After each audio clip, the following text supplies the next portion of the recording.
我是一位假日风景摄影师，平常就和你一样，是个平凡到不能再平凡的上班族。对于那些第一次发现这个频道的朋友，在这里先和你打声招呼。这个频道主要是关于我置身在大自然美景里，拍下各种美丽风景的背后故事。我在今年周末去了一趟兰屿，原本是期待能带着满记忆卡的摄影巨作回家，但事情可说是远没有想象中的顺利。这部影片是这趟兰屿之旅的第3天，前2天的故事，欢迎你点击下方的资讯栏去看看。总之，第3天早晨，我抱着满心期待来到预定的拍摄点，不过等待着我的，却不是期待中的耀眼日出。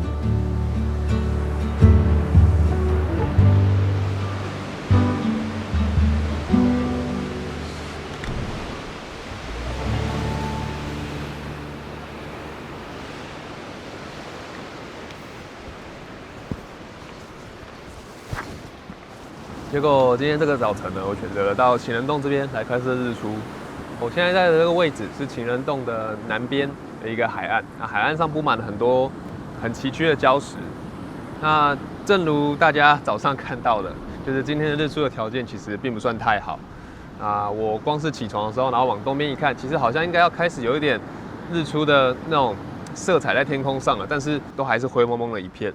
那当我走下来走到情人洞这边的时候，其实我就陷入了抉择。那我究竟应该要在哪里去做拍摄？因为我透过岩石之间缝隙看过去，其实还是一样，就是天空虽然已经有一点点的橙色色彩出现，但是我只能说是非常的暗淡。于是我就沿着情人洞旁边的海岸，然后呢一路走到了我现在这个地方，然后发现了我的面前有一块很有趣的一个礁石。就是这个礁石，它应该被海水侵蚀出了一个孔洞，然后那个孔洞之间有一些橘黄色的，不知道是矿物还是什么东西在那个孔洞里面，就让这个礁石的孔洞变成一个视觉上一个很有趣的一个形象。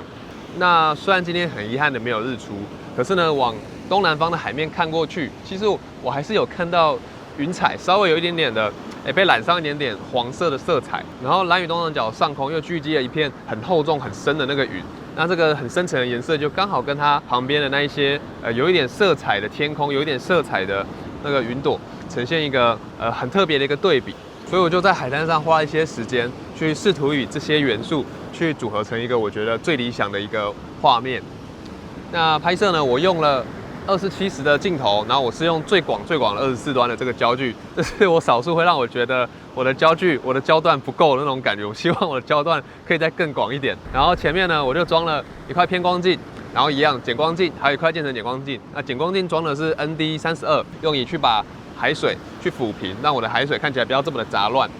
那曝光的时间我并没有选择用太长的曝光，因为我还是希望去保有一些那个海水那个流动的线条。所以我使用了3.2秒的快门速度，那光圈10 ，ISO 100，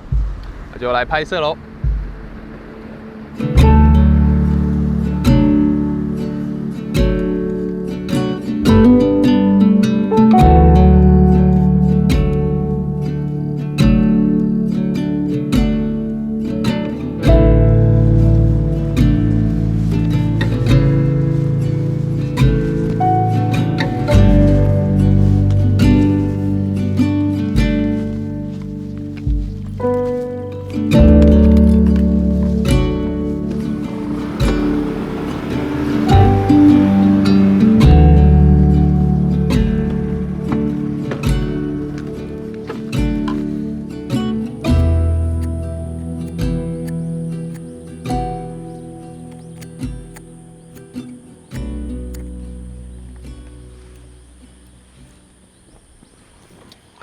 哇，真的是很舒服的一个早晨啊！这个露营区就这样子望向海边，这样看着整个早晨的海岸，其实是心里是非常的舒服哎。那今天早餐呢也是吃吐司啊，只不过是吃吐司配鲔鱼，然后再配着一杯我刚刚泡的冰咖啡。那这个露营区我觉得蛮可爱的，它就是一个小小的露营区，有一种好像在人家的庭院露营的感觉。其实我一直以来我是比较喜欢睡在比较大的露营区。不过像这样一个小小的露营区，然后自己一个人包场，这感觉好像也还蛮舒服的，有一种在那种庭院度假的感觉啊。虽然睡的是帐篷。那么今天接下来的拍摄呢，我打算要换一个方式，就是我希望可以放慢我的步调，改用另外一种方式来去探索我周遭的风景。应该说是不完全用风景摄影，不像我以往就是都用风景摄影的方式在看待周遭的景色，有点像是旅游摄影嘛，就是用那种旅游那种游客视角那种眼睛来去看周遭有什么迷人的景色。所以今天我会拍摄的东西，或许就不全然会是风景摄影，可能会有一些其他的东西。那当然啦，我还是会以希望拍摄的东西还是景色为主。那只是今天我可能就不会把我限定在某些局限的主题了。我其实很少用这种方式来探索周遭的景色，所以会发生什么事，就让我们看下去吧。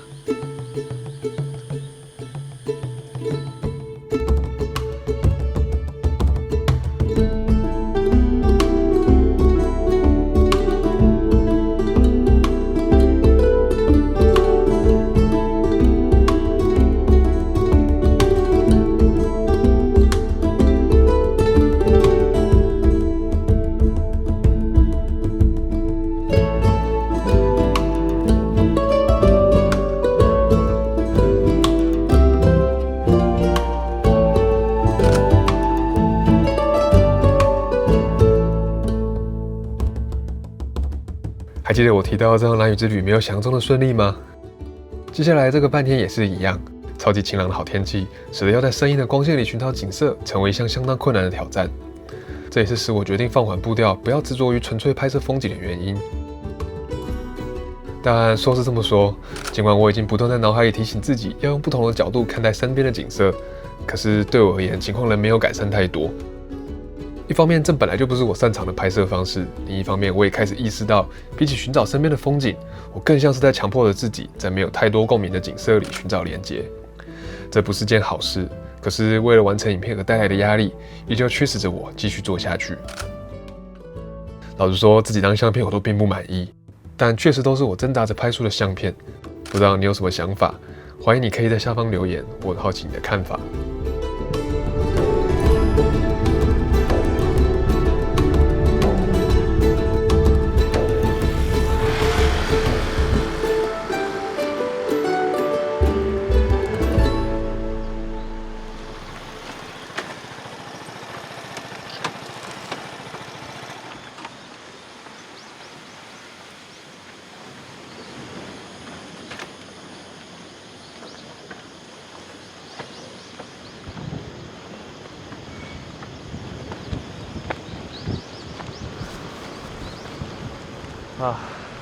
不好意思，刚才我才刚把我的脚架架好，准备要开始录影的时候，就刚好有一个人也走到了我的旁边，然后我就有点尴尬，所以我就赶快先换了一个位置。那该怎么说呢？这大概就是我早上说的，人真是一个难伺候的生物。当你没有阳光的时候，你又觉得拜托给我一点阳光。当阳光晴朗、阳光普照的时候，你又觉得拜托不要再给我这种这么蓝的蓝天了，给我一点云好吗？今天的天气可以说是真的非常的晴朗，然后很晴朗的同时呢，又可以看到今天的空气好像都悬浮着一些不知道是水汽还是霾之类的一些东西，就是空气有一种灼灼的感觉，能见度不像前几天那么高。所以今天我要寻找景色，其实我坦白说，到目前为止，我还没有找到任何一个让我觉得是我真正可以拍的一个风景。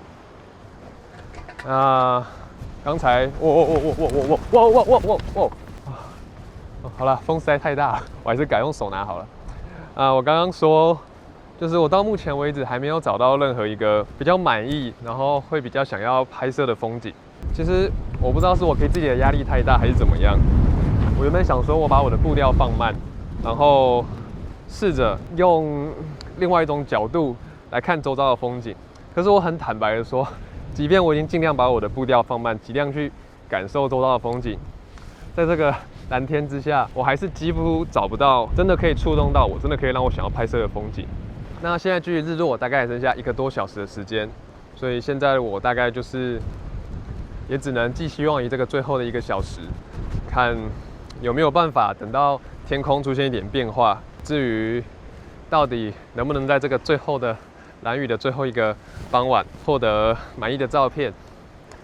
就只能看下去咯。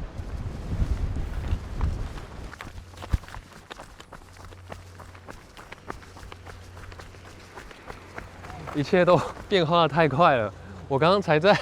那个港口下面那边，我才过来一下下而已。那我刚刚在港口那边的时候，我才刚说到说，我很希望天空能够给我一些适当的光线，就是不要是整个蓝天白云。结果我话都还没说完，那时候我相信大家都有看到了，就是天空就开始有很多的黑压压的乌云就开始往西边这边开始飘过来，那就让我的画面开始多了很多的变化。那我刚刚看到那个云飘过来之后，我立刻想到就是我就往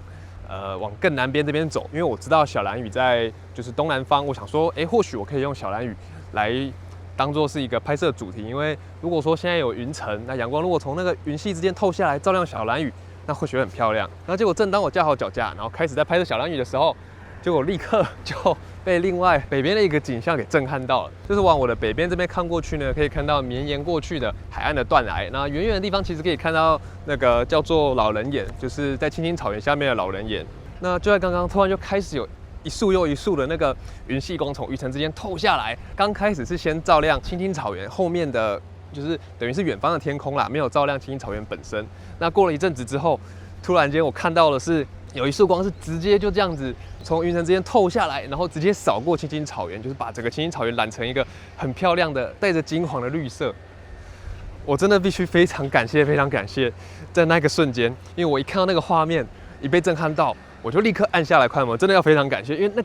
那个云层飘送的速度非常快，光线过去大概只花了可能不到10秒的时间，就立刻从我的就是青青草原的右边，立刻就飘到左边去，然后马上就离开了画面。那正巧就在这个10秒间，我也完成了我的曝光，然后就像刚刚那个景象在我的相机里面留了下来。我觉得这个大概就是所谓的追逐光线了，哦，真的是太漂亮了。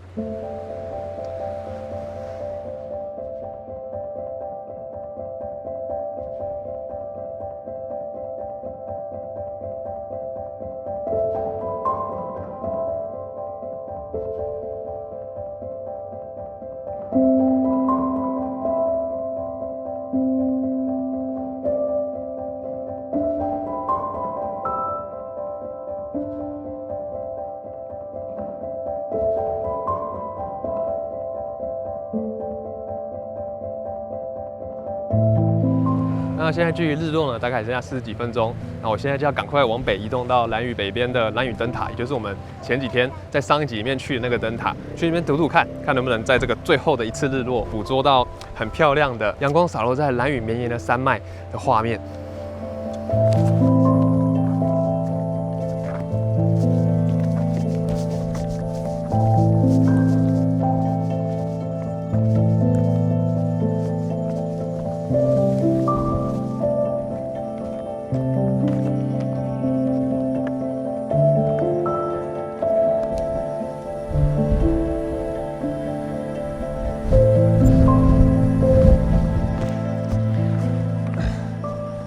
Hello， 各位。最后呢，我后来决定我不要去兰屿灯塔了，因为我就远远的望过去，这个云层看起来是堆积的越来越厚，尤其是往北方的方向啊，就是真的是那个云层还蛮厚的。我觉得哎呦，又来了。好，放好。再倒一次，我又要用手拿了。好，我刚刚说到什么？我刚刚说。最后我没有去兰屿灯塔，因为我觉得兰屿灯塔那边的云层大概会非常的厚，大概会跟前天一样。然后如果去那边的话，大概就会是灰灰暗暗的一片。所以我最后就决定算了，不去了，我就就近来到就是离我刚刚的位置很近的青青草原。那我刚刚原本想象中的是，或许青青草原可以有一丝的机会，就是我可以刚好就是沐浴在那个洒下来的阳光，就我刚刚远远的在那边看过来，在东南角看过来的那个样子嘛。但是呢，等到我骑到这边越来越靠近之后，我就发现天空的云层好像是越来越厚啊，随着阳光的角度越来越低，其实我也看不到有阳光透出来的迹象。那当然啦，我心里是会觉得蛮可惜的。这一趟旅程的最后一天的日落，我依旧是没有办法拍到漂亮、拍到满意的照片。不过也没有办法，这就是风景摄影，因为大自然总是没有办法被我们给操控。如果我可以的话，我会希望我可以在兰屿待上1个月，待上更多的时间。这样子的话，我肯定就会有更多的机会可以碰到完美的光线。但是我们都是凡人，我们没有无限的时间，所以能做的就是尽可能的去把握住那个当下。好啦，那么就该结束今天的行程，回去营地吃晚餐啦。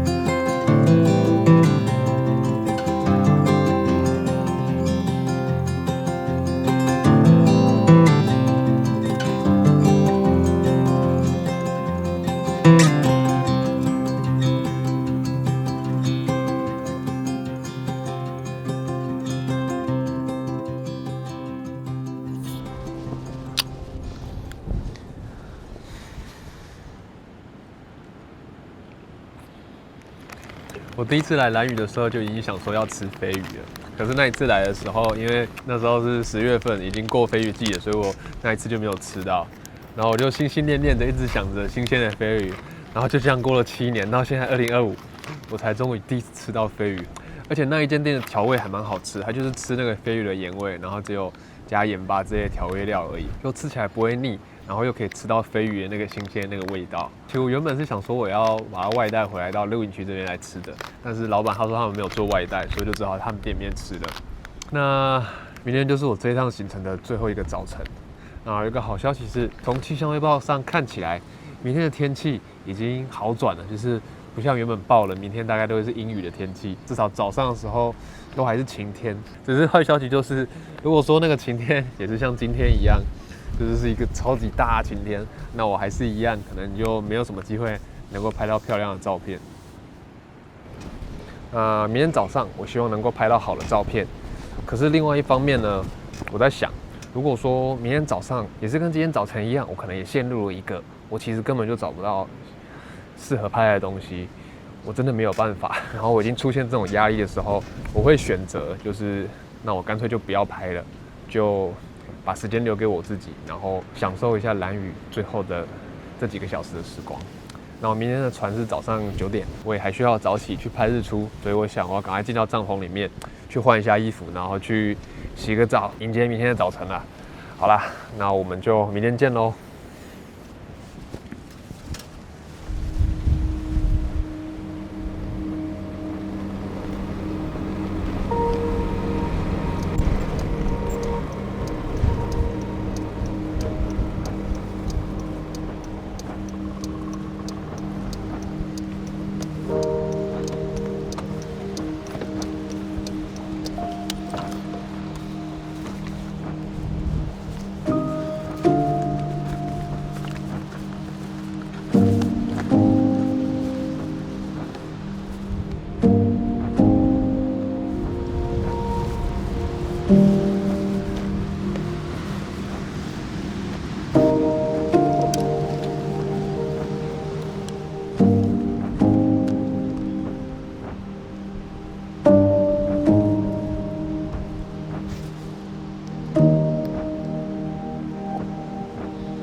各位，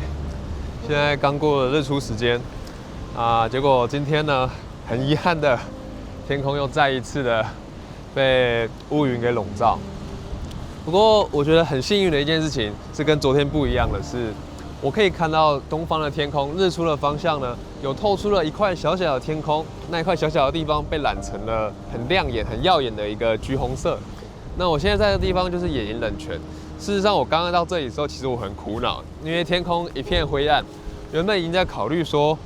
还是我就放弃拍摄好了。那我就沿着沿岸往南边走，然后我就看到了一条往海边延伸的水道，然后水道的两侧有很多长满就是绿色植物的礁岩，水道中间也有一个凸起来的礁岩在水里面，然后有一些就是水生的草生长在上面。那拍摄这幅相片呢，我使用了广角的焦距。那我原本是用4:3，还有3:2的比例来去做拍摄，但是后来我发现，随着云层的位置一直在飘动，一直往我的画面的右侧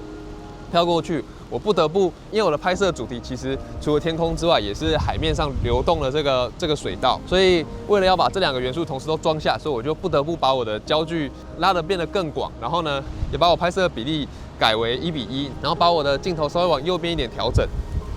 那现在天空上光线变得越来越疯狂了，我不知道你们看不看得出来。现在是阳光被飘过去的云朵给遮住，然后发出了那种就是往四面八方射散出来的那个溢出的红色的光线。所以我现在暂时没有时间跟各位讲话了，我赶快来捕捉。ISO 100 F8 快门5秒。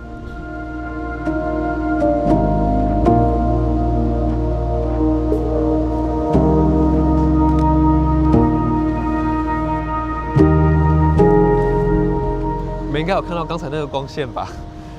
因为刚刚那个光线变化速度真的太快了，所以请原谅我把各位晾在旁边。那我刚才呢，我拍摄了几张不同曝光值的相片，然后回去之后，我会用包围曝光的方式去把我的暗部的细节、亮部的细节都尽量的去保留回来。那我不确定我能做到多少，因为光线变化速度真的很快，就在曝光的过程之中，其实光线也是一直在变化，然后云朵的位置一直在流动。但总之呢，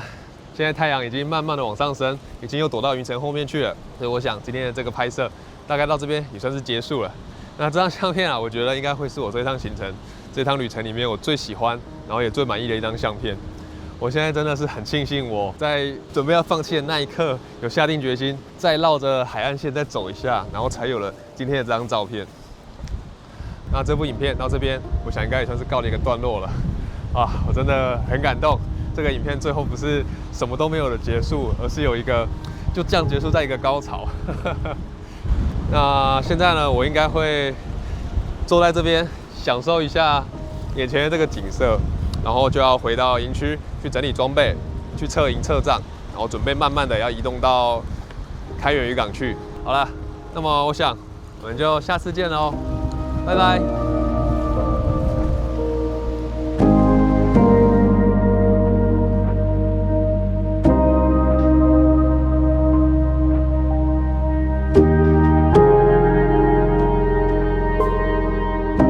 我最后选择改以5:4的比例裁切这张相片，因为我编辑相片后发觉这张相片以原本1:1的比例裁切会压缩太多的天空，让相片少了点喘息空间。而当我拍摄完这张相片后，我的心情瞬间放松了许多。我终于还是在兰屿这个曾经让我惊艳不已的小岛上，获得了又一张精彩且令人难忘的相片。说来也很有趣，我经常会在摄影不如意时开始对自己产生怀疑与焦虑。而当我身在怀疑里挣扎时，却总是只要一个简单的美景出现，那些怀疑和焦虑就会瞬间烟消云散，仿佛自己刚才的这些负面心情都只是施加给自己的无意义折磨。风景摄影是对耐心的考验，不是指耐心等待就能等到最美好的风景出现在眼前，而是指在最令人失望的条件下，也要尽可能的保持最佳状态。因为眼前的短暂失败，不代表接下来观景窗里的风景都依旧会是失败。这是我在回顾这趟兰屿之旅后学到的，